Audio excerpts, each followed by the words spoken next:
예제는 기본 작업 6번 열어와 주시고요. 혹시 여기 보안 경고 뜨거든 콘텐츠 사용을 눌러주세요.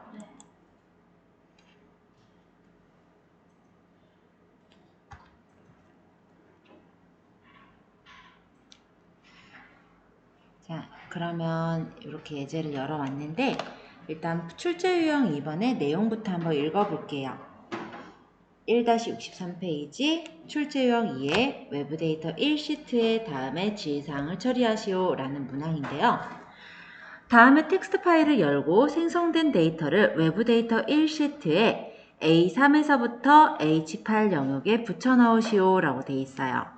외부 데이터 파일은 자격시험 자료.txt로 주라고 되어 있고 외부 데이터는 쉼표로 구분되어 있습니다. 그리고 열 너비는 조정하지 않음으로 되어 있네요. 자, 그러면 여기서 이제 우리가 외부 데이터를 가져올 거니까 데이터에 보면은 외부 데이터 가져오기 라고 있어요.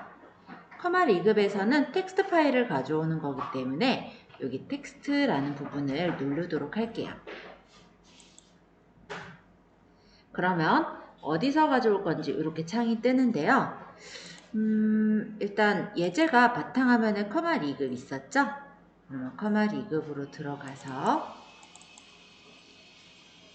이론으로 가보면 자격시험 자료.txt 파일이 있습니다. 요거 선택해주고 가져오기를 누를게요. 자, 예제가 외부 데이터는 쉼표로 구분되어 있음이라고 적혀 있습니다. 따라서 구분기호로 분리됨 체크되어 있죠. 다음 눌러서 구분기호는 탭이 아니라 쉼표로 바꿔주세요. 그 다음 열 너비는 조정하지 않음이라고 되어 있으므로 그냥 두면 될 것 같고요. 마침을 누를게요. 자, 데이터를 어디다가 놓으라고 했냐면 A3에서부터 H8 영역에 붙여 넣으시오 라고 했으므로 기존 워크시트를 A3 셀을 찍어 주시고요. 속성으로 갈게요. 속성.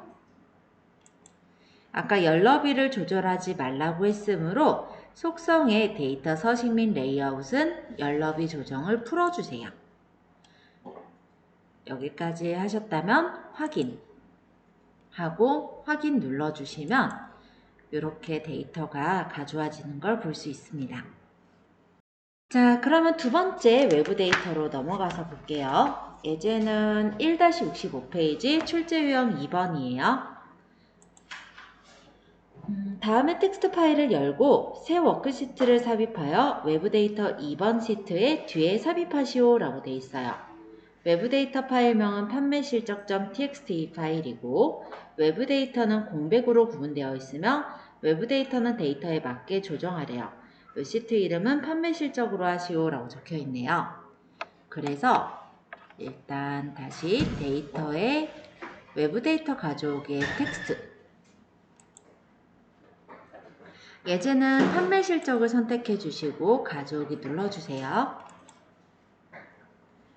외부 데이터는 공백으로 구분되어 있음이라고 했기 때문에 구분기호로 분리됨 눌러주고 다음 누를게요. 여기서는 구분기호가 탭이 아니라 공백으로 체크 하고 다음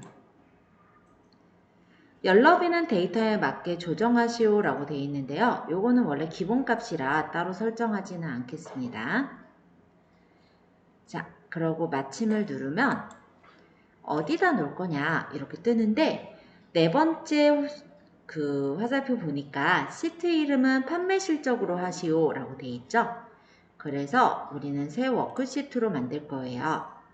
그래서 데이터 가져오기에서는 새 워크시트 누르고 확인을 눌러주시면 외부 데이터 2번 시트 앞에 시트 1이라는 시트가 생겨요. 자, 시트 이름은 더블 클릭하면은 이름을 바꿀 수 있어요. 이렇게 해서 판매 실적. 그리고 외부 데이터 2번 시트 뒤에다가 놓으라고 했으므로 판매 실적을 외부 데이터 2번 시트 뒤로 옮겨주시면 완성입니다. 자, 그러면 이번에 외부 데이터 3번 예제 해볼게요. 다음에 텍스트 파일을 열고 생성된 데이터를 외부 데이터 3시트에 A1에서부터 C9 영역에 붙여넣으시오 라고 되어 있어요. 첫 번째 세모, 외부 데이터의 파일명은 환경개선 투자자금 txt임. 두 번째, 외부 데이터는 탭으로 구분되어 있음. 세 번째, 1, 3, 4 열만 가져오시오 라고 되어 있죠. 자, 일단 아까와 같이 데이터에서 외부 데이터 가져오기에 있는 텍스트를 클릭해 주세요. 예제는 환경개선 투자자금 txt 파일을 열고 가져오게 할게요. 외부 데이터는 탭으로 구분되어 있음이라고 두 번째 화살표에 적혀 있기 때문에 구분기호로 분리됨 선택해 놓고 다음을 누르겠습니다. 탭으로 분리됨이니까 탭 맞죠? 그러면 일단 다음. 그 다음 세 번째 세모에 보면은 1, 3, 4 열만 가져오시오 라고 되어 있어요. 따라서 2번은 안 가져올 거니까 2번 선택해서 열 가져오지 않음을 누를게요. 그러고 마침. 자, 얘는 A1 외부 데이터 1, 외부 데이터 3시트에 A1에서부터 C9 영역에 붙여 넣으라고 했으므로 지금 이대로 A1 시트에 A1 셀에 붙여주면 되겠죠? 그대로 확인. 그럼 이렇게 환경개선 투자자금이 나왔어요. 자, 그럼 잘 만들어 주셨고요. 이번엔 섹션 7 그림 복사 붙여넣기 연결하여 붙여넣기를 들어가 볼게요. 예제를 다시 불러올 건데 파일에서 열기 찾아보기 예제는 기본 작업 7번을 불러오시면 됩니다.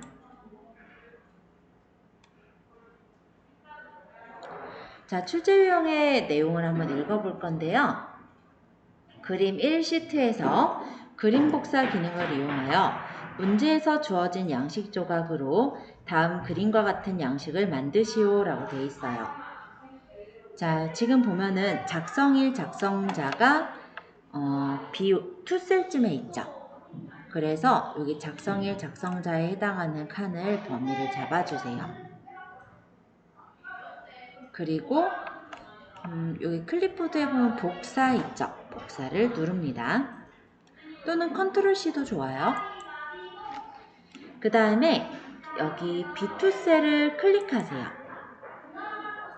여기다가는 붙여넣기 밑에 여기 세모 눌러서 그림으로 붙여넣으시오 라고 했으므로 기타 붙여넣기 옵션의 세 번째 그림을 눌러주시면 돼요.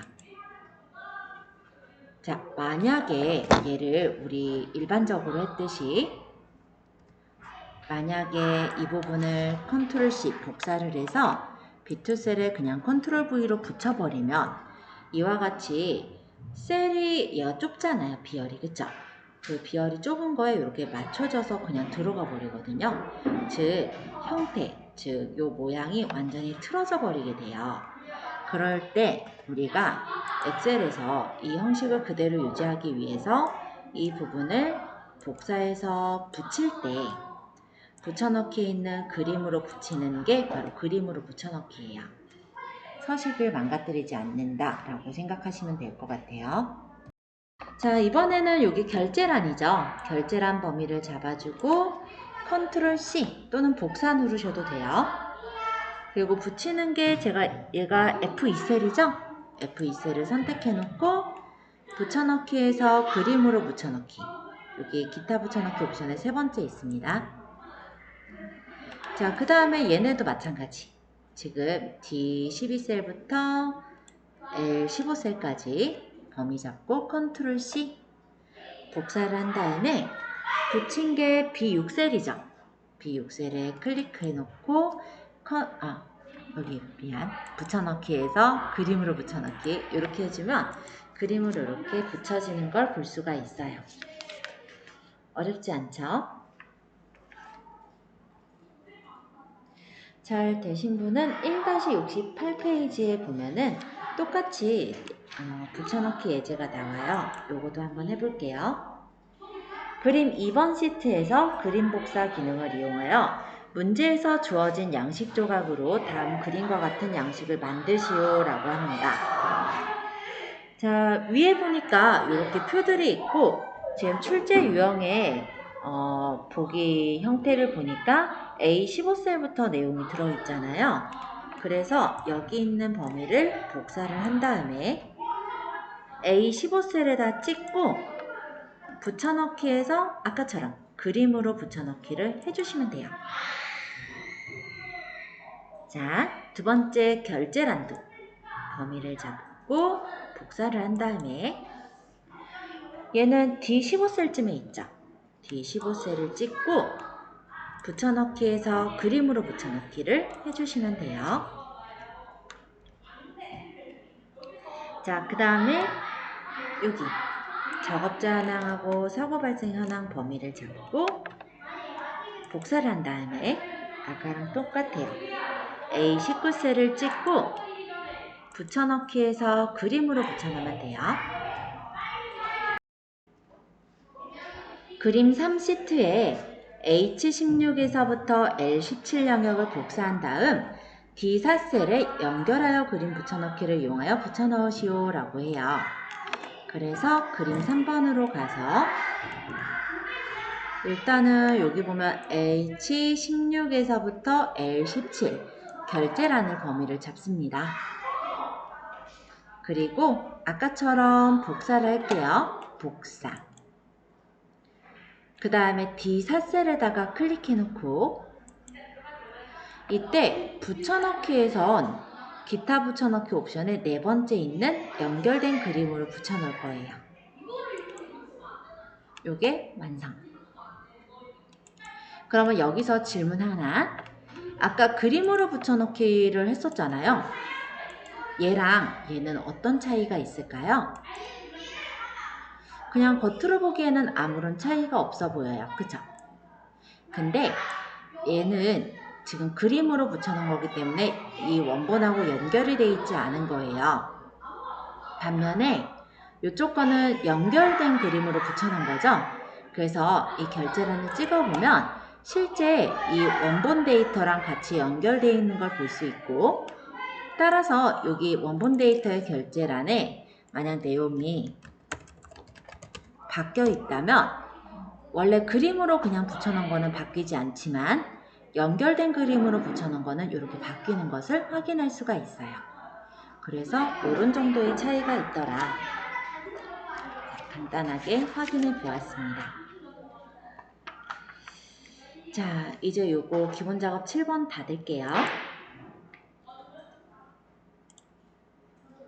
이번에 불러올 거는 계산 작업이에요. 파일에 열기, 찾아보기, 계산 작업을 불러와 주세요. 이게 나는 날짜 2번으로 이렇게 떴는데 여기 왼쪽 제일 밑에쯤에 보면 화살표 보이죠? 요거 쭉 눌러서 앞으로 가보면 여기 계산이라는 시트 있어요. 요거 열어주시면 돼요.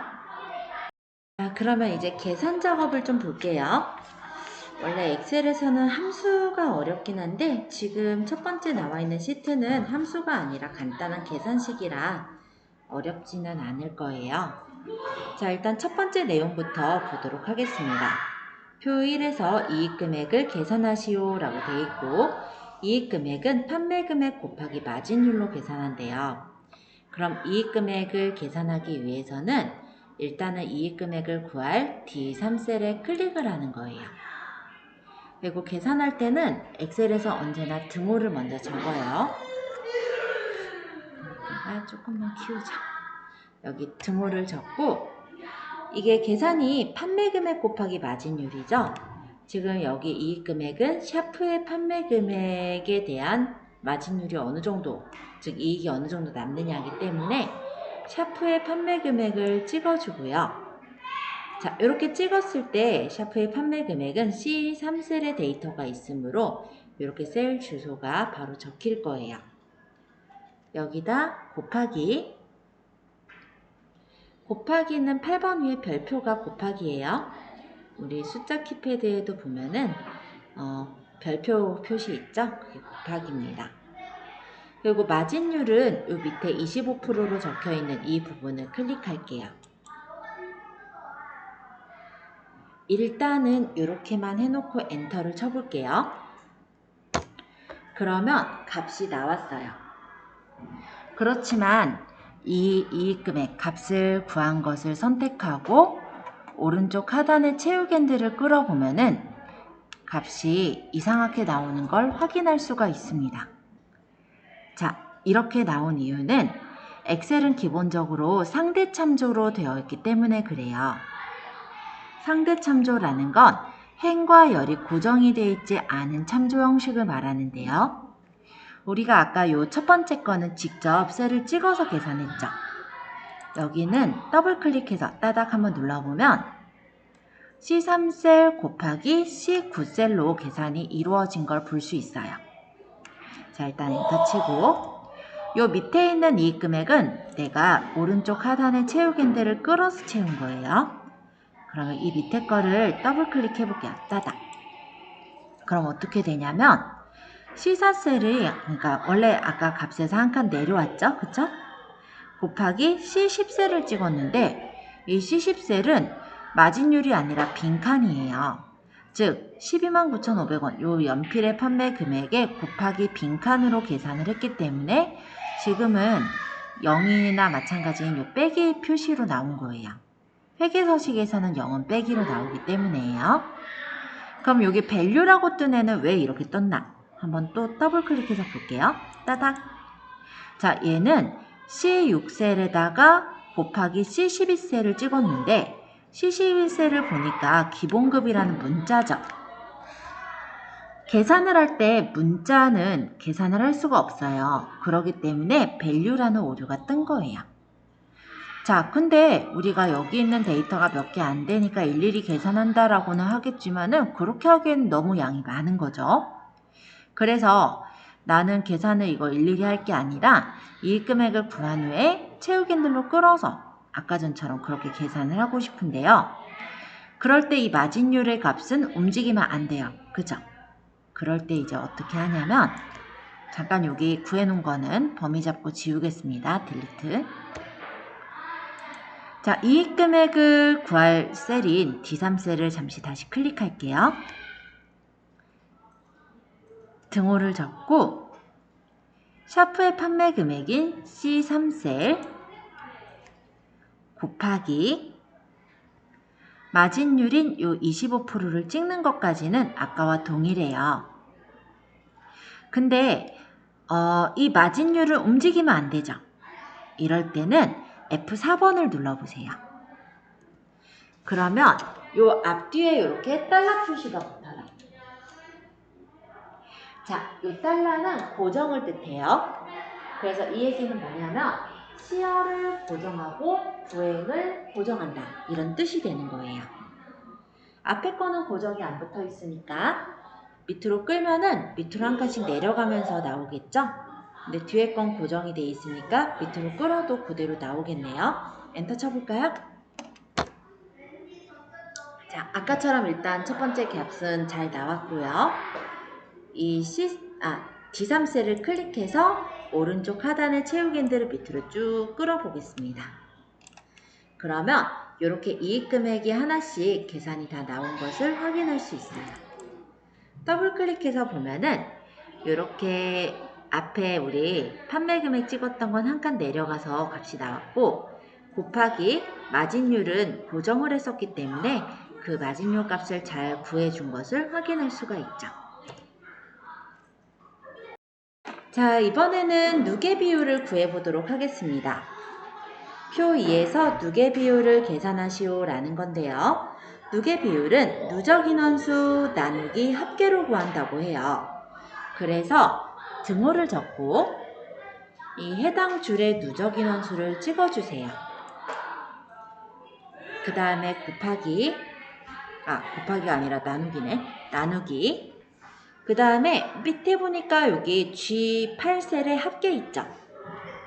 합계를 찍습니다. 그런데 여기도 합계는 하나밖에 없네요. 이렇게 하나밖에 없는 셀을 계속해서 활용하기 위해서는 F4번을 눌러서 고정을 하는 거였죠? 그러면 $G, $8의 형태로 고정된 걸 확인할 수 있고 엔터. 그러면 이렇게 누계 비율이 제대로 나오게 돼요. 자, 여기까지 구했다면 이 누계 비율 나온 값을 클릭해본 뒤에 오른쪽 하단에 이 채우기 핸들을 밑으로 끌어주시면 됩니다.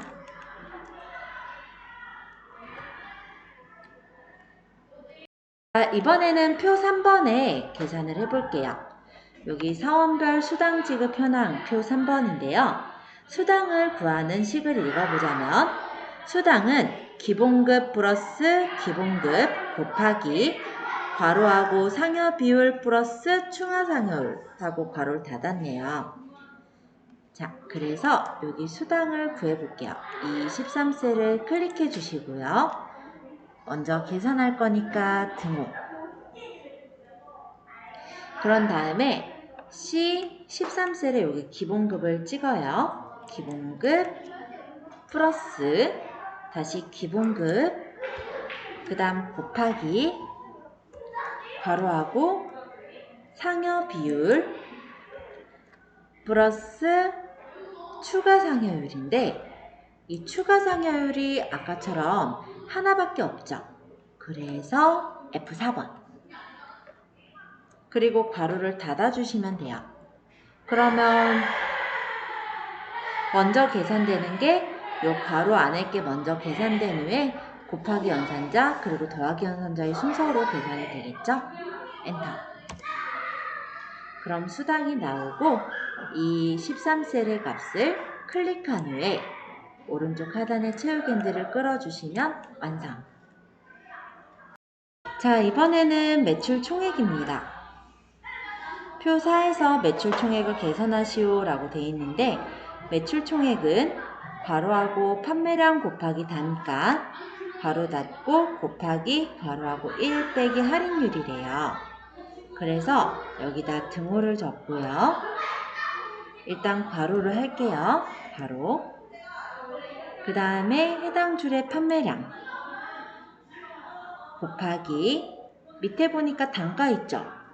근데 이 단가가 하나밖에 없으니까 우리 밑으로 끌어내릴 때 움직이면 안 되니까 F4번. 그 다음에 괄호를 닫아주고요. 그 다음 곱하기 괄호 열고 1 빼기 할인율인데 할인율도 하나밖에 없죠? 그래서 클릭하고 F4번. 그 다음에 괄호를 닫고 엔터 치시면 이렇게 매출 총액이 나옵니다. 그럼 이 매출 총액을 선택하고 오른쪽 하단 채우기 핸들을 밑으로 끌면 이렇게. 자, 포인트 총계라는 건데 대출 포인트와 연재 포인트에 따른 포인트 총계를 구하시오 라고 적혀 있습니다. 그리고 포인트 총계는 대출 건수 곱하기 대출 포인트 플러스 연체 건수 곱하기 연체 포인트로 하래요. 그러면 계산을 할 거니까 일단은 D22셀을 클릭하고 등호를 적어주시고요. 일단 해당 줄에 있는 대출 건수를 찍어요. 자, 그 다음 곱하기 대출 포인트를 찍습니다. 근데 여기서도 대출 포인트가 하나밖에 없죠. 따라서 F4번으로 고정. 자, 플러스 그 다음 연체 건수 옆에 있죠. 찍고 곱하기 연체 포인트를 찍으시는 거예요. 이 연체 포인트가 하나밖에 없으므로 아까와 마찬가지로 F4번으로 고정할게요. 그리고 엔터를 치시면 포인트 총계가 나옵니다. 이 값을 클릭한 후에 오른쪽 하단 채우기 핸들을 밑으로 끌어내리면 이렇게 포인트 총계가 구해지는 걸 볼 수가 있어요. 우리가 아까 계산할 때 이 포인트 총계를 구할 때 나 같은 경우는 지금 여기가 바로 찍을 수 있게 나왔으니까 문제가 없었죠. 근데 가끔은 수식을 적다 보면 얘가 가려져서 찍기가 힘든 경우가 있어요. 자, 예를 들어 이런 건데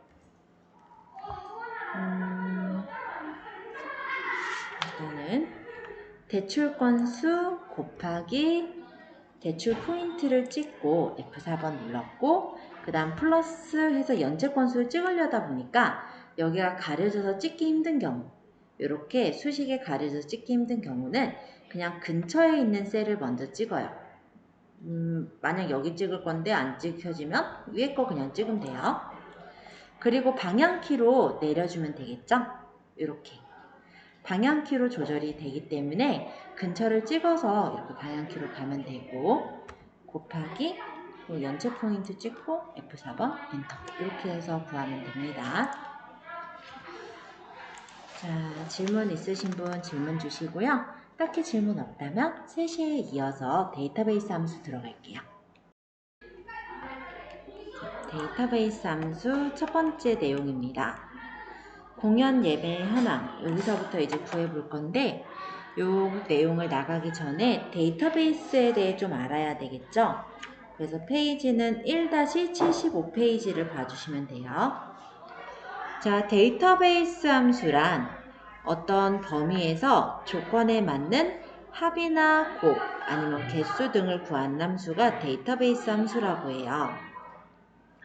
그래서 이 기본적인 함수에 앞에 d라는 값이 더 붙어 있는데 dsum은 보통 이제 sum이라는 거는 합계를 구한 함수라면 dsum은 조건에 맞는 합을 구할 때, average는 평균을 구한 함수인데 앞에 d자가 붙으면 조건에 맞는 평균을 구할 때, 그리고 count는 숫자 셀의 개수를 구하는 거지만 앞에 d자가 붙으면 조건에 맞는 숫자 셀의 개수를 구할 때, 이런 식으로 조건에 맞는 값을 구할 때 쓰는 게 dsum, dcount, daverage와 같은 데이터베이스 함수라고 보시면 돼요. 그래서 데이터베이스 함수를 확인을 해보자면 1-75페이지 하단에 이론 하나 더하기 잠깐만 볼게요. 어떻게 적혀 있냐면 dsum, 괄호하고 데이터베이스 범위, 필드, 조건 범위라고 적혀 있죠. 즉 데이터베이스 범위라는 게 데이터베이스, 즉 표의 전체 범위라고 보면 되고요. 필드는 구할 값, 그리고 조건 범위는 구할 어떤 조건이라고 생각하시면 돼요. 그래서 값을 이 인수의 순서대로만 넣어주시면 함수를 쉽게 구할 수 있는 게 데이터베이스 함수예요. 자, 그러면 넘겨서 1-76페이지 보도록 하겠습니다. 일단 첫 번째 내용인데요. 표 1에서 구분이 무용인 예매량의 합계를 계산하여 이 11셀에 표시하시오 라고 되어 있어요.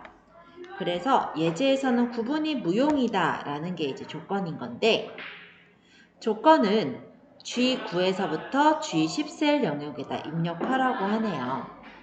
그리고 계산된 무용 예매량 합계 뒤에는 매를 포함해서 표시하라고 합니다. 자, 이때 쓰는 함수는 dsum이거나 dcount, daverage 중에 알맞은 함수와 %, 연산자를 써라 라고 했는데요. 우리가 계산할 게 예매량의 합계죠.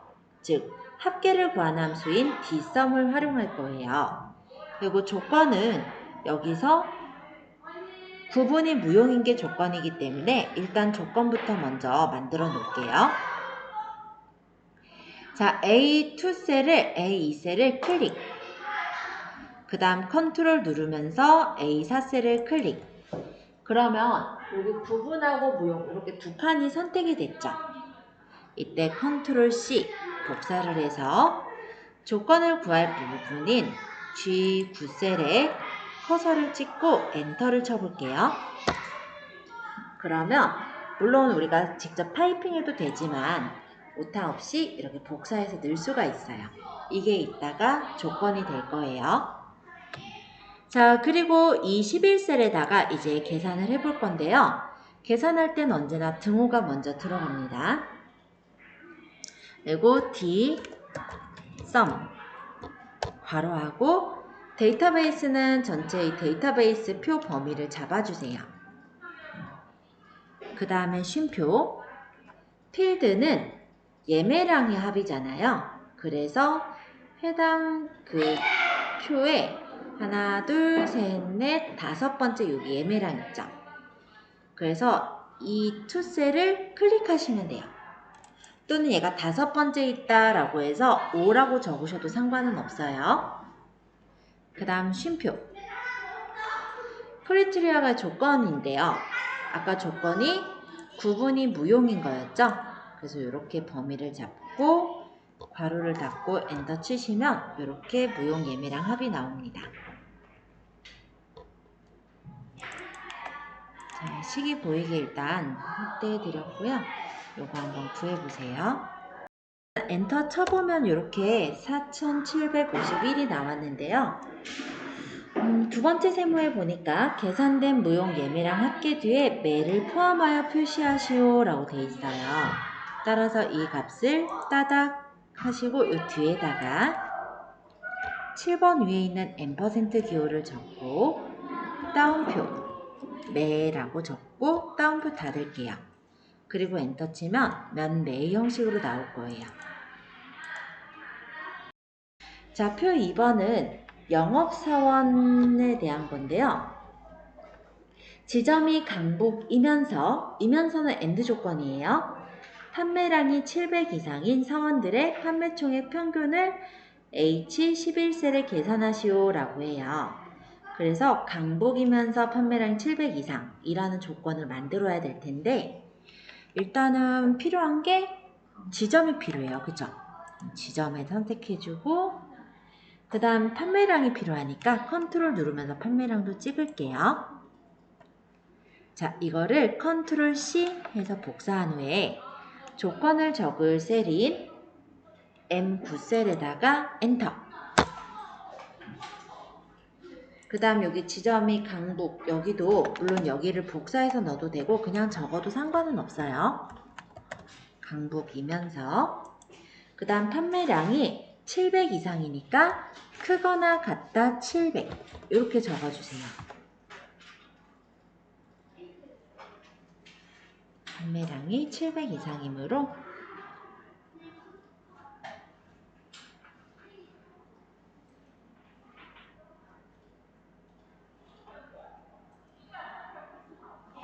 자, 이렇게 적으셨어요? 그러면 이제 평균을 구할 건데 평균을 구할 거니까 여기서는 dsum, dcount, daverage 중에서는 daverage라는 함수를 쓸 거예요. 등호 적고 daverage. 데이터베이스 범위는 데이터베이스 전체 범위 잡아주시고요. 쉼표. 그 다음 필드는 판매총액 평균이므로 판매총액을 찍습니다. 그리고 쉼표. 그 다음 조건은 아까 만들었던 M9에서부터 N10까지 끌어서 범위를 잡아주시고 일단 괄호 닫고 엔터 칠게요. 그럼 이렇게 강북 우수사원 판매총액 평균이 나와요. 이거 구해보세요. 수가 조금 어렵죠? 자, 일단 우리 값을 구할 때 처음에 등호를 적고 D, A, V 이렇게 적어보면은 뒤에 average라는 함수가 나와요. 지금 이 함수를 보니까 뜻이 우리 적혀있죠. 지정한 조건에 맞는 데이터베이스나 원본의 평균을 구한다 라고 적혀 있잖아요. 이렇게 함수의 뜻도 일단 나와요. 그럼 내가 이 함수를 쓸 거라면은 탭을 한번 눌러보면은 이렇게 daverage라는 함수가 딱 적히면서 여기를 보자면 하나, 둘, 세 개의 인수를 넣어야 된다라고 바로 보입니다. 그 중에 여기가 진하죠? 여기가 지금 넣어야 되는 위치인데 여기가 데이터베이스를 누래요. 그죠? 그래서 데이터베이스가 표 범위거든. 그래서 아까 표 2에 있는 여기 표의 범위를 잡아준 거고요. 그죠? 그럼 요거 데이터베이스 넣었잖아요. 그죠? 이제 쉼표. 하니까 요거 넣었으니까 이번에 뭐 넣으래요? 필드 넣어요. 필드가 열이에요. 그래서 뭐 구할 거냐면 판매총액에 대한 평균 구할 거니까 필드는 판매총액을 찍은 거예요. 이렇게 찍은 거예요. 그럼 판매총액 넣었죠? 필드 넣었죠? 그래서 쉼표 하면은 그 다음에 진해지는 게 뭐냐면 크리테리아 이 부분이 일진해졌어요. 이게 뭐냐면 조건 범위예요. 우리가 원하는 조건은 지점이 강북이면서 판매량이 700 이상인 거거든요. 그래서 범위를 잡아주면 여기까지 다 채웠죠? 이제 바로 닫으면 끝나요. 이렇게 계산을 하면은 함수가 좀 쉬워요. 근데 이거를 모르고 하면은 일단은 영어인데다가 그죠? 또 뭐 어떻게 채워넣어야 될지 그냥 암기 과목처럼만 느껴질 거거든요. 그래서 조금 익숙해질 때까지는 요거 좀 보면서 하면은 좀 나을 거예요. 자, 강북 우수사원 판매 총액 평균 구해보았고요. 이제 봉사활동 지원 현황을 구해볼 건데 3번 내용 읽어볼게요. 표 3에서 사랑의 집에 봉사활동을 지원한 부서 중 홍보부의 사원수를 E25셀에 계산하시오. 조건은 G24에서부터 G25 영역에 입력하시오. 그리고 디카운트 A, dsum 함수 중 알맞은 함수와 n% 연산자를 사용하라고 하네요. 숫자 뒤에는 명을 표시하랍니다. 표시 예를 보니까 2명의 형태로 표시를 했네요. 자, 그러면 이제 이 부분을 구해봐야 되는데, 자, 여기 우리가 어떤 함수들을 쓰라고 나와 있냐면, 디카운트 A, dsum 이렇게 해요. 자, 일단 dsum은 조건에 맞는 합을 구하는 함수인데 합을 구하려고 아무리 눈을 씻고 보아도 숫자가 없어요. 그죠? 얘는 아니야. 탈락. 그 다음에 또 뭐예요? 디카운트. 자, 디카운트는 어떤 함수였냐면 조건을 만족하는 숫자 셀의 개수를 세는 함수예요. 숫자 있어요? 탈락. 그럼 뭐예요? 디카운트 A겠네. 그죠? 자, 카운트 A라는 함수 자체는 문자든 숫자든 상관없이 채워져 있는 셀의 개수를 세는 거고 거기 D자가 붙었으니까 조건에 맞는 문자나 숫자의 개수를 세는 함수라고 보시면 돼요. 자, 일단 뭐 써야 되는지는 일단 알겠고 그럼 조건은 뭐예요? 여기서의 조건은? 홍보부랑. 네, 맞아요. 홍보부 사원수. 그죠? 자, 여기서 그러면 부서가 홍보부인 게 조건이겠다. 그죠? 그래서 조건을 만들게요. 자, 여기 B14셀의 부서명을 클릭하시고 컨트롤 누르면서 홍보부인 셀인 B16셀을 찍을게요. 그러고 컨트롤 C 그 다음에 G24셀에 클릭해서 엔터. 이거는 물론 타이핑해도 돼요. 근데 일단 타이핑하려면 귀찮고 두 번째로는 타이핑하려면 오탄할 수 있잖아. 그래서 그냥 복사해서 넣은 거예요. 자, 여기다 이제 값을 구할 건데요. 이 25셀 일단 계산할 거니까 등호 적어주시고 아까 우리가 디카운트 A로 하기로 했죠? DCO. 자, 여기 디카운트랑 디카운트 A가 나왔을 때 디카운트 A의 방향키로 이렇게 간 후에 탭을 딱 누르면 디카운트 A가 딱 적혀요. 다 안 적어도 돼. 그래서 근데 또 자, 데이터베이스 범위는 전체 표 범위. 그래서 A14셀에서부터 이 24셀까지 범위를 잡아주세요. 그 다음에 쉼표. 필드는 그러면 우리 사랑의 집의 개수를 세기로 했죠? 그래서 사랑의 집인 C14셀을 찍어주세요. 그 다음 쉼표. 그 다음 크리테리아. 요게 이제 조건이었잖아요. 좀 전에 우리 조건 만든 거. 즉 부서명이 홍보부인 거. 즉 G24에서부터 G25 이렇게 범위를 잡고 괄호 닫고 엔터 쳐주면 이렇게 홍보부의 사원수 둘이다 라고 나왔네요. 자, 그런데 여기서 숫자 뒤에 명을 표시하라고 하였으므로 여기 구해놓은 이 25셀을 따다. 그리고 이 뒤에다가 7번 위에 있는 앰퍼센트 따옴표 달고 명이라는 글자를 적어주면 되겠죠? 자, 이번에는 표 4번으로 가서 계산을 해볼게요. 스마트폰 가격표인데요. 표 4에서 제조회사가 상공전자인 스마트폰의 판매가 최고와 최저 판매가의 차이를 M25셀에 계산하시오 라고 해요. 일단 최대값을 구하는 함수가 max고 최소값을 구하는 함수가 min이라고 하거든요. 조건에 맞는 최대값이니까 dmax, 조건에 맞는 최소값이니까 D민을 쓸 거예요. 그리고 여기서는 제조회사가 상공전자인데 아까랑은 좀 다른 점은 아까 조건은 어떻게 돼 있었냐면 떨어져 있었어요. 부서명이 홍보부, 그죠? 또 여기도 구분이 무용 이렇게 떨어져 있었는데 얘는 그게 아니야. 지금 보면은 제조회사가 상공전자 붙어 있어요. 그래서 따로 안 적고 이 부분을 조건으로 잡을 거예요. 자, 계산해 볼게요. 등호 적고 일단 최고가에서 최저가를 빼야겠죠? 그래서 Dmax 데이터베이스는 표의 전체 범위 I14셀부터 L25셀까지 쉼표.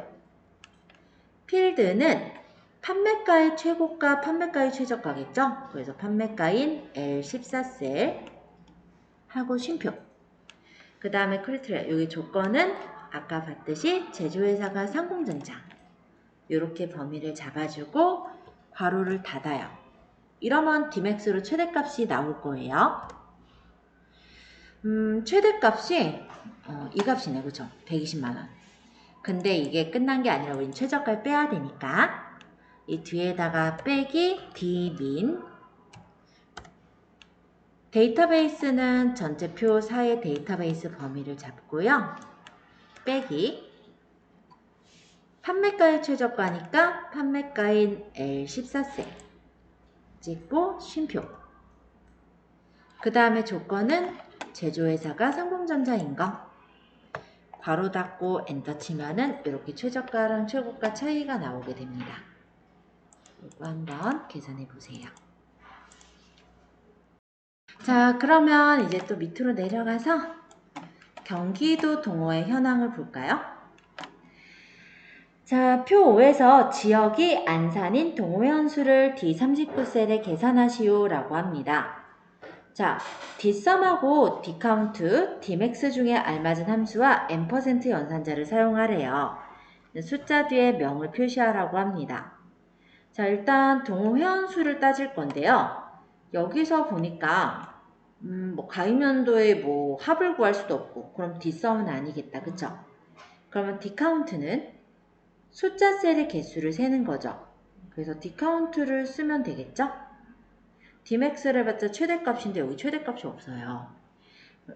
그럼 D카운트는 왜 가능하냐? 이 가입연도가 숫자잖아요. 그러니까 조건에 맞는 숫자 셀의 개수를 세면 되거든. 자, 그래서 안산회원수를 구할 때 D카운트를 쓸게요. 등호 적고 DC, D카운트 보이죠? 탭. 데이터베이스는 데이터베이스 표 범위를 쫙 잡아주시고 쉼표. 그 다음 필드는 우리가 무엇을 셀 거냐면 가입연도에 조건에 맞는 가입연도의 수를 셀 거예요. 얘가 숫자 셀이라서. 그래서 여기 필드를 찍고 D28셀을 찍어주세요. 이렇게.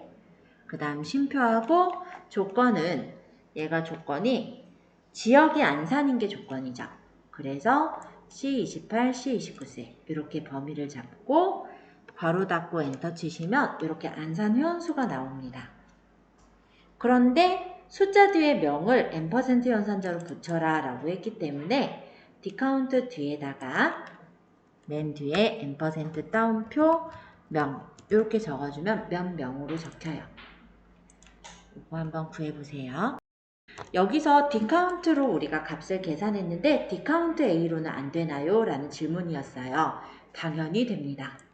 자, D카운트 A는 숫자든 문자든 채워져 있는 셀의 개수를 세는 거였잖아요. 그래서 D카운트 A로 해서 똑같이 구할 수 있어요. 범위를 잡고 쉼표. 그때는 필드도 가입연도를 꼭 찍을 필요가 없어요. 여길 찍든 여길 찍든 여길 찍든 여길 찍든 자유예요. 왜냐하면 카운트 A 자체의 속성이 숫자든 문자든 채워져 있는 셀의 개수를 세는 거거든요. 만약에 내가 이 성별을 찍어도 나온다라는 거고 가입연도를 찍어도 나온다라는 거예요. 자, 그래서 제가 그냥 성별 찍었고요. 그 다음 조건은 지역의 안산 똑같이 넣고 괄호 닫아볼게요. 나와요. 여기에 있는 이 성별 대신에 아까처럼 가입연도를 찍어도 똑같이 나와요. 그래서 지금 말씀 잘 주셨는데요. 디카운트든 디카운트 A든 이 문제에서는 동일하게 나오게 되어 있어요.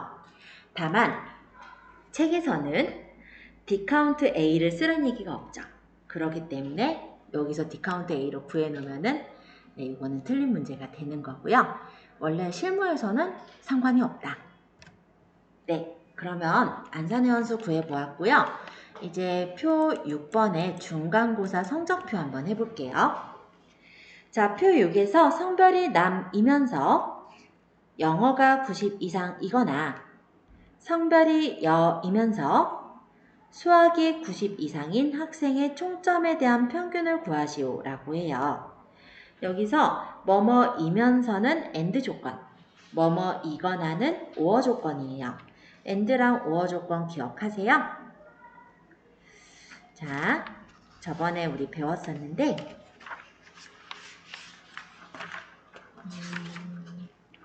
잠깐만요.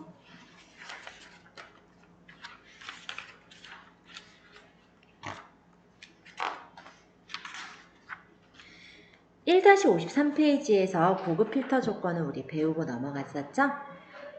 잠깐 보고 넘어갈게요. AND 조건은 조건을 같은 행에 입력하는 거였고 OR 조건은 조건을 다른 행에 입력하는 거였어요. 그래서 요거를 이용해서 조건을 이제 만들어 볼 건데요. 지금 표 6번에서 필요한 조건을 보니까 성별이 남이면서 영어가 90 이상이거나 성별이 여이면서 수학이 90 이상이잖아요. 즉 성별하고 영어랑 수학이 필요해요. 그죠? 그래서 여기 성별 클릭, 그 다음에 컨트롤 누르면서 영어 클릭, 수학 클릭. 일단 J28, L28, M28 이렇게 세 칸을 잡았어요. 컨트롤 C에서 복사를 해주시고요.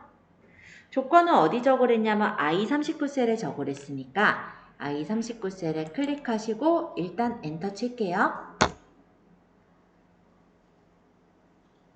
성별이 남이랬으니까 요 밑에 I40셀에다 남 적고 영어가 90 이상이므로 크거나 같다 90.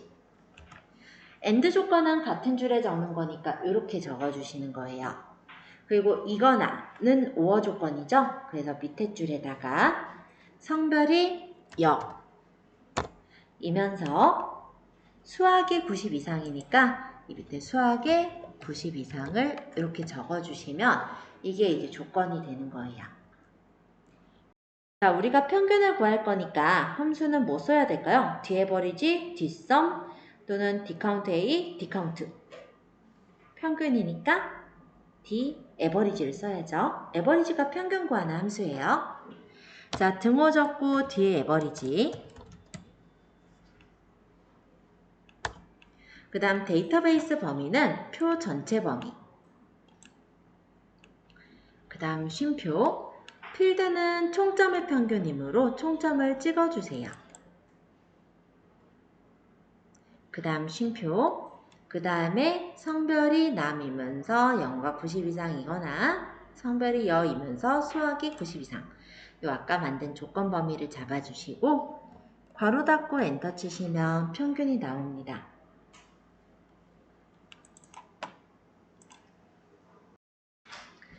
자, 일단 총합을 구하는 거는 썸이라는 함수로 구해요. 썸은 합을 구하는 함수예요. 자, 이번에 반올림, 올림, 내림을 하는 함수에는 반올림은 라운드 함수, 올림은 라운드업, 내림 함수는 라운드 다운이라고 해요.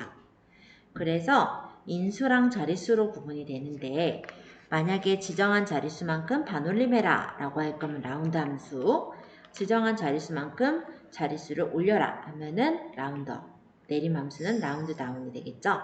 반올림은 이런 거예요. 5 이상이면 값이 올라가는 거고 5보다 작을 때는 그러니까 뭐 4거나 3이거나 이럴 때는 값이 내려가는 게 라운드 반올림이고 올림은 1이든 2든 상관없이 자릿수가 올라가는 거죠. 그리고 라운드 다운은 뭐 9든 8이든 상관없이 자릿수가 내려가는 거고. 자, 여기서 뒤에 보니까 라운드나 라운드업, 라운드 다운에는 인수 뒤에 자릿수가 들어가는데요. 이 자릿수는 소수점 자릿수예요. 그래서 만약에 1, 2, 3 이런 게 들어가면 소수점 첫째 자리, 둘째 자리, 셋째 자리를 말한다면 여기 만약에 1000단이다. 그럴 때 마이너스 3을 붙여요. 1000원은 공이 3개잖아요. 그러면 마이너스 3. 그럼 100원 단위로 하려면 공이 2개니까 그렇죠. 마이너스 2. 이렇게 계산을 한다 보면 돼요. 자, 세 번째. 조건에 맞는 값의 총합을 구할 때는 SUMIF라는 함수를 씁니다. 아까 SUM이 더하는 거였고 if가 만약에 조건이잖아요. 그래서 조건에 맞는 합을 구하는 함수다. 이렇게 생각을 해주시면 될 것 같아요. 그래서 SUMIF는 범위, 조건 범위, 조건, 그 다음에 합을 구할 범위 이런 순서로 범위를 잡아요. 자, 1-80페이지 4번 절대값에 대한 내용인데요. ABS는 절대값을 구하는 함수예요. 여기서 절대값이라는 건 무엇이냐? 마이너스를 뗀 값을 절대값이라고 해요. 그래서 예제에 보니까 마이너스 2009를 ABS로 씌우니까 2009가 나왔죠? 이렇게 마이너스를 떼주는 거예요. 자, 5번 나눗셈의 나머지를 구할 때는 모드라는 함수를 써요. 이 모드는 나머지를 구하는 함수다 라고 생각해 주시면 되겠습니다. 4를 2로 나누었을 때 값이 남는 게 없죠? 그래서 결과는 0이 나온 거고요. 자, 6번에 소수 부분을 버리고 정수로 구하는 함수에는 트런스나 인트가 있는데요. 트런스는 그냥 버리는 함수예요. 그게 어떤 얘기냐면 자릿수가 남아있으면 그 자릿수를 그냥 버려버리는 함수라면 인트는 그 값을 넘지 않는 가장 가까운 정수를 구하는 걸 인트라고 합니다. 그래서 양수일 때는 값이 똑같이 나올 거고요. 음수일 때는 예를 들어 마이너스 4.5를 넘지 않는 가장 큰 값은 마이너스 5가 되겠죠. 그래서 이렇게 계산이 나와요. 자, 거듭제곱승을 구할 때는 파워를 써요. 파워는 인수 1을 인수 2만큼 곱한 값을 구하는 거예요. 예를 들어 파워 2, 4라고 적으면 2를 4번 곱해라 이런 뜻이 되니까 16이 값이 나오게 됩니다. 자, 8번 0에서부터 1 사이의 난수를 구하는 함수는 랜드라고 해요. 랜드는 랜덤이다 라는 단어에서 들어온 건데요. 그래서 어떤 인수가 없어요. 그냥 괄호하고 괄호를 닫으면 그 안에서 그냥 아무 값이나 나오는 거예요. 그러니까 0에서 1을 넘지 않게 나오니까 소수점 값들이 나오겠죠. 그러면 9번에 지정한 두 수 사이의 난수를 구한 함수는 랜드 비트윈이라고 해요. 비트윈이 어디서부터 어디 사이 이거거든요. 그러니까 랜드 비트윈이란 어떤 값에서 어떤 값 사이에 있는 숫자를 그냥 랜덤하게 뽑아주는 함수라고 보시면 됩니다. 그래서 우리가 로또는 안 하시겠지만 그래도 예를 들어서 로또 같은 경우 1에서부터 아마 45번까지인가요? 그 번호 중에 랜덤하게 값을 뽑는 거잖아요. 그러면 이 랜드 비트윈을 이용하면 간단한 로또 계산기 같은 거, 로또 추첨기 같은 걸 만들 수도 있어요. 이따가 당첨 층수가 바로 랜드 비트윈을 쓰는 예제니까 한번 살펴볼게요. 자, 그 다음 10번 여러 조건을 만족하는 셀을 더한다. 요거는 이제 SUMIFS라는 함수를 쓸 건데요. 아까 SUMIF가 조건에 맞는 합을 구하는 거였죠. 그런데 조건이 여러 개가 되니까 복수형 S가 더 뒤에 붙은 거예요. 그래서 합을 구하긴 할 건데 조건이 여러 개인 거죠. 우리 영어를 보통 보면은 구문이 길어지면 앞에 중요한 게 나와요. 그쵸? 그래서 SUMIFS는 조건이 아까 SUMIF와는 좀 다른 점이 합을 구할 범위가 앞쪽으로 나오고요. 그 다음 조건 범위 1, 조건 1, 조건 범위 2, 조건 2 이런 순서로 배치가 되게 됩니다. 그래서 SUMIF랑은 그런 점이 조금 다른 함수다라고 보시면 될 것 같아요. 자, 그럼 1-82페이지에 출제 유형 1번 수학 삼각함수 시트 한번 보도록 할게요. 일단 아파트 당첨 현황인데요. 최저층과 최고층을 이용해서 추첨자별 당첨 층수를 계산하시오 라고 해요. 그리고 당첨 층수 뒤에는 층이라는 글자를 붙이라고 합니다. 이건 우리 %로 쓰겠죠. 랜드 비트윈 함수와 %연산자를 사용하래요. 자, 그럼 당첨 층수를 구하기 위해서 이 3셀에 커서를 찍을게요. 일단 계산할 거니까 등호를 적고 랜드 비트윈. 자, 랜드 비트윈에 커서를 이렇게 찍어보니까 지정한 두 수 사이의 난수를 반환합니다 라고 되어 있죠. 난수가 그냥 랜덤한 값을 말해요. 아무 값이나. 그래서 이 랜드 비트윈을 따닥 눌러보면은 버텀하고 텀이 나와요. 여기 버텀은 최저층 값 클릭. 그 다음 쉼표 해야죠. 이 구분 있으니까 쉼표. 탑은 최고층 값. 근데 여기 지금 못 찍어요. 그럼 어떻게 한다? 위에 아무데나 찍어서 방향키로 내린다. 그래서 요 셀이 지금 깜빡깜빡 선택이 됐죠? 이대로 괄호를 닫고 엔터를 쳐보면 이렇게 당첨 층수가 나오는 것을 볼 수 있습니다. 저랑 똑같은 값 안 떠요. 여러분들 랜덤한 값이기 때문에 뭐가 나왔을지 저도 몰라요. 뭐 5에서부터 25 사이로 나오겠죠. 자, 당첨 층수를 구했는데 이 뒤에다 층을 표시할 것이므로 따닥하고 랜드 비트윈 맨 끝에다가 %, 따옴표, 층 하고 엔터 치면은 이렇게 당첨 층수가 나왔어요. 14층으로 바뀌었죠. 자, 이 값을 오른쪽 하단 채우기 핸들을 쭉 끌어보면 이렇게 또 바뀌어요. 자, 당첨 층수 저랑 달라요. 여러분들 다른 값 나오는 거니까 당황하시지 마시고 골라주시면 되겠고요. 여기서는 혹시 질문이 있다면 이런 질문이 있을 수는 있을 것 같아요. 미리 한번 질문을 맞춰보자면 당첨 층수가 자꾸 바뀌면 예를 들어 이 엑셀 창을 닫고 다시 열어보면 또 층수가 바뀌어 있을 거거든요. 매번 바뀌어요. 딴 데 갔다 와봐도 이건 안 바뀌었지만 또 끌어보면 또 바뀌어요. 그러면 이렇게 자꾸 바뀌면 이 한국민이라는 추첨자는 12층이 되는 거냐 아니면 16층이 되는 거냐 나중에 이게 또 문제가 될 수가 있잖아요. 물론 시험에서는 이게 맞아요. 근데 나중에 이럴 땐 어떻게 하면 좋으냐면 이게 이제 층수가 딱 픽스가 됐잖아요. 얘가 16층으로 당첨이 됐죠. 그러면 이거를 복사를 해서 여기다가 붙여넣을 때 선택하여 붙여넣기에 값으로 붙이겠다 해버리면 아까 랜드 비트윈 수식이 사라지고 원래 아까 여기 있었던 값이 복사가 돼서 붙여져요. 그러니까 얘가 16층, 얘가 22층 절대 이제 안 바뀌는 그런 층수로 변환이 됐겠죠. 나중에 실무에서는 이런 식으로 당첨자를 뽑고 나서 고정을 시키는 거고요. 시험에서는 이렇게 하면 안 되고 랜드 비트윈까지 구하는 게 시험 문제가 되겠죠.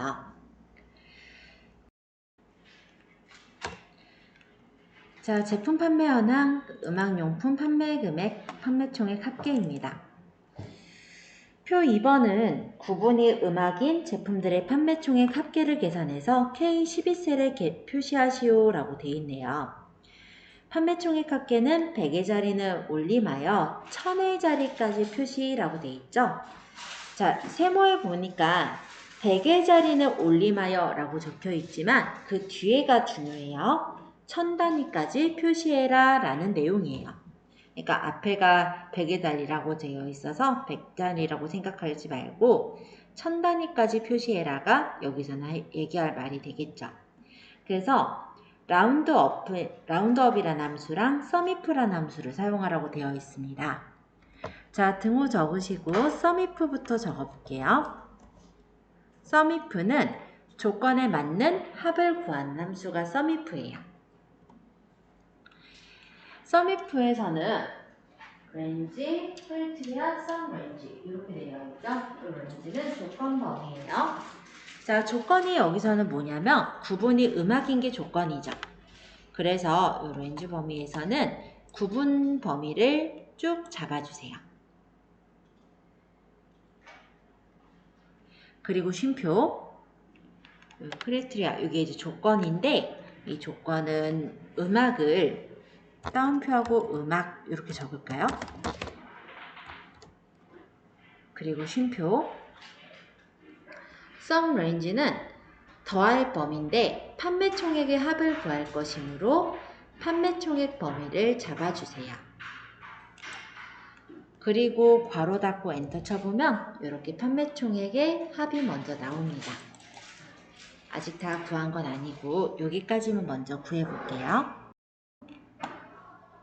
요 서미프 앞에다가 라운드업을 씌울게요. ROU 여기 라운드업 보이죠? 요거를 따다. 요 서미프로 구해진 값이 넘버 값이 되는 거고 이 맨 뒤에다가 쉼표에서 넘 디지트가 자릿수인데 1000단위까지니까 마이너스 3, 1000원이 공이 3개니까요. 그리고 괄호 닫고 엔터 치시면 이렇게 판매총액 합계가 나와요. 한번 계산해 볼게요. 자, 그 다음에 이번엔 표 3번의 고객별 구입 현황입니다. 표 3의 구입 수량에서 가장 높은 빈도를 가진 고객들의 구입 총액 합을 이 25셀에 계산하시오 라고 하네요. 서미프와 모드 함수를 사용하래요. 그래서 서미프는 조건에 맞는 합을 구하는 거고 모드라는 함수는 빈도를 구하는 거예요. 빈도라는 건 무엇이냐면 가장 많이, 그러니까 자주 나왔나 이런 게 이제 빈도가 되겠고 일단 여기 구입 총액 구하는 이 25셀의 빈도를 한번 구해 볼게요. 자, 등호 적고 모드 MOD 이 모드라는 함수가 최빈수를 구하는 함수인데 요 구입 수량 범위를 잡아서 괄호를 닫아 보면은 이 구입 수량에서 제일 많이 나온 숫자를 뽑아 줄 거예요. 뭐가 제일 많이 나왔어요? 4가 3번으로 제일 많이 나왔죠. 그래서 모드로 계산을 해보면 4가 나와요. 자, 그래서 구입 수량이 4개, 즉 구입 빈도가 높은 고객의 구입 총액 합을 구하라고 했으므로 이거를 이제 SUMIF에다가 적용을 할 거예요. SUMIF 모두 앞에 적어주세요. range라는 건 이제 조건 범위인데 구입 수량이 쉼표 모드로 구한 요 빈도가 요 크리테리아 조건이 되겠고요. 이 뒤에다가 쉼표 그 다음 구입 총액의 합이 sum range 값을 구할 범위가 되겠죠.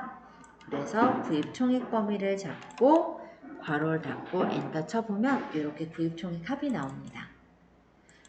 조금 어려워 보일 수는 있는데 그래서 이렇게 풀어서 하면은 조금 이해가 그래도 좀 잘 될 거예요. 그래서 다시 한번 얘기해 보자면 여기는 이 범위는 구입 수량이죠. 구입 수량이 최빈 값이 아까 4였잖아요. 복잡하다 싶으면 이게 4라고 일단 생각할게요. 구입 수량이 4인 구입 총액의 합을 구해라 이런 뜻이 되는 거예요.